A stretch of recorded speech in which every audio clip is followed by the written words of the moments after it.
Hello, beautiful, amazing, wonderful world, and you, individual out there. Today, I would like to speak about inner change and stability consciously brings about permanent changes on the inner.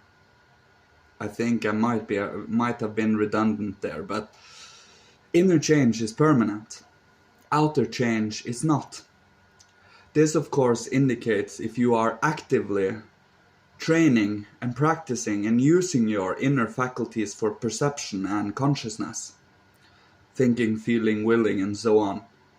When we use these actively, they become certain finer muscles in a sense. They are spiritual muscles that needs to be built organs around in the spiritual realm. That means if we hold a symbol or a picture consciously in our head and study it, taking as an example, you build yourself faculties for studying that types of pictures and so on. It is only a matter of how much we limit ourselves and how much we say is not possible, and how much we choose to explore and experience and experiment with what it is to be a human being and how to perceive things. Inner change, that means if you grab a hold of your inner world and shine it out from inside and out, spreading yourself out on the world in a way, and actively doing so, brings about a permanent change, permanent new formations of your soul. You were different from what you were when you from before you experienced that thing. You become something more because you have that experience. And any experience in life doesn't make you less than. It always makes you stronger than you were before. Unless we, of course, gave ourselves our own freedom and power away to someone else, then we are on the whims of that person, obviously. But if we grab a hold of our inner world, what we shine out, what we can relate, we relate ourselves to the rest of the world so that we get inner perception to outer perceptions. That means when we perceive something on the outside, we get a living being out of it on our inside, which means we correlate our inner world with the outer world, the living inner world with the outer living world. And we meld together with it in a sense. You can do this with anything, with a rock, with trees, with the whole earth, with another human being, with animals. It is quite easy if we only observe and be conscious, listening, observing, feeling. It has to be a receptive, full body feeling mode in a sense. So you sense with your whole body, including your inner world. So it is a whole lot of things to absorb and perceive, to say the least. But where do we focus here? We focus on what makes us stronger, what brings us closer to being a true human being, to being a spiritual, sublime soul spirit in a body. That is what we are focusing on, to become stronger and more individual in our moral and ethical truths and in our love for mankind and earth. Active conscious training. Some people take it as a hobby, some people take it as on pure faith and nothing else matters, and someone is completely faithless and do not believe in anything. We have all different kinds of people, and to know that they are here on this planet, and to find a certain acceptance of them, and to know that some people can't change no matter how much we want them to or how much we try and help them, and some people want to stay where they are, and we just have to accept that that is a reality. But taking care of our own needs, wants, longings, and last but not least, strengthening of our soul is our individual responsibility. So we can't blame anyone else for our own shortcomings, hatreds, and misunderstandings.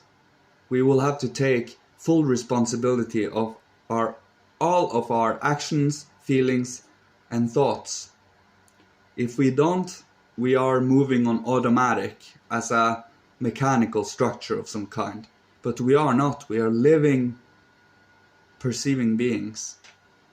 And to grab a hold of this reality and live in this reality as a living, conscious being, we get to build a certain love for freedom of love. Now, freedom for love, that means you are free to choose love instead of hatred. That is, we have full freedom of this, to choose to go into a topic or a situation or a human being and trying to understand their viewpoint, even though it is totally opposite or completely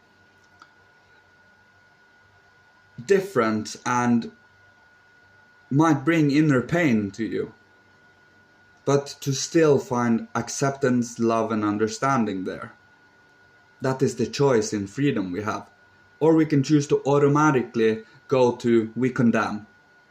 We condemn. That is the easiest way to go. That is the easy way out.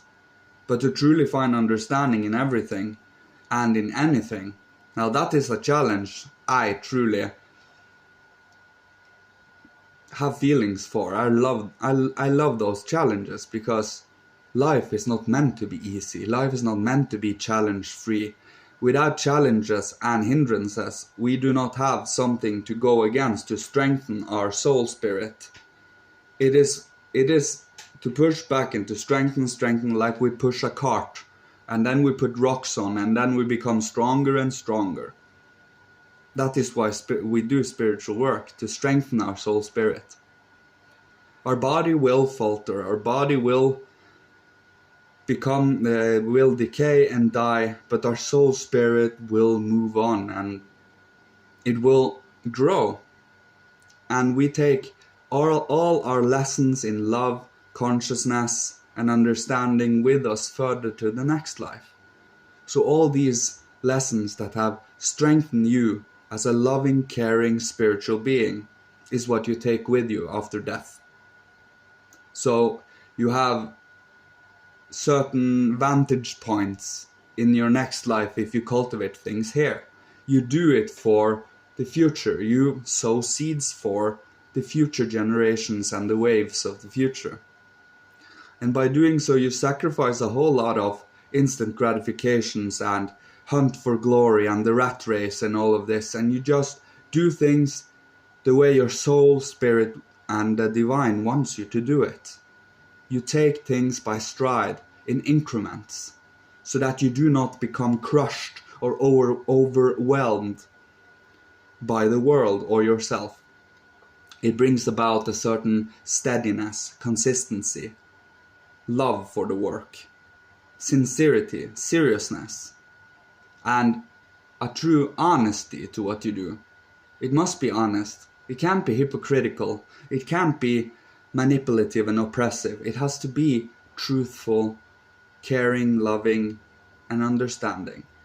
It's truly what I stand for. Easier said than done, because love everyone on this planet and don't judge. Everyone can say that as an abstract sentence, but to truly live it requires certain principles, guiding stones, and last but not least, conscious active effort to uphold those principles no matter what. When you can't uphold principles, that is when the gray zones come in. Those gray zones where we lose ourselves in what is truly moral and ethical here, when there are fine guidelines. Follow the 10 Commandments, I say. They are pretty straightforward. But to find the living, breathing wisdom and love in it, instead of letting it be cold, hard rules, you let it become a living wisdom, something you abide by because it is right and you love it and you care for it. Not because you have to do it or else you will be punished and You get my drift. It can't come from fear. It has to come from reverence, devotion, and love for the work. I think this was everything I had to say today. Yes, thanks everyone. I love you all. May the divine hierarchy in Christ guide us all on this beautiful path to growth, evolution, and understanding. I love you all and thank you again. Goodbye.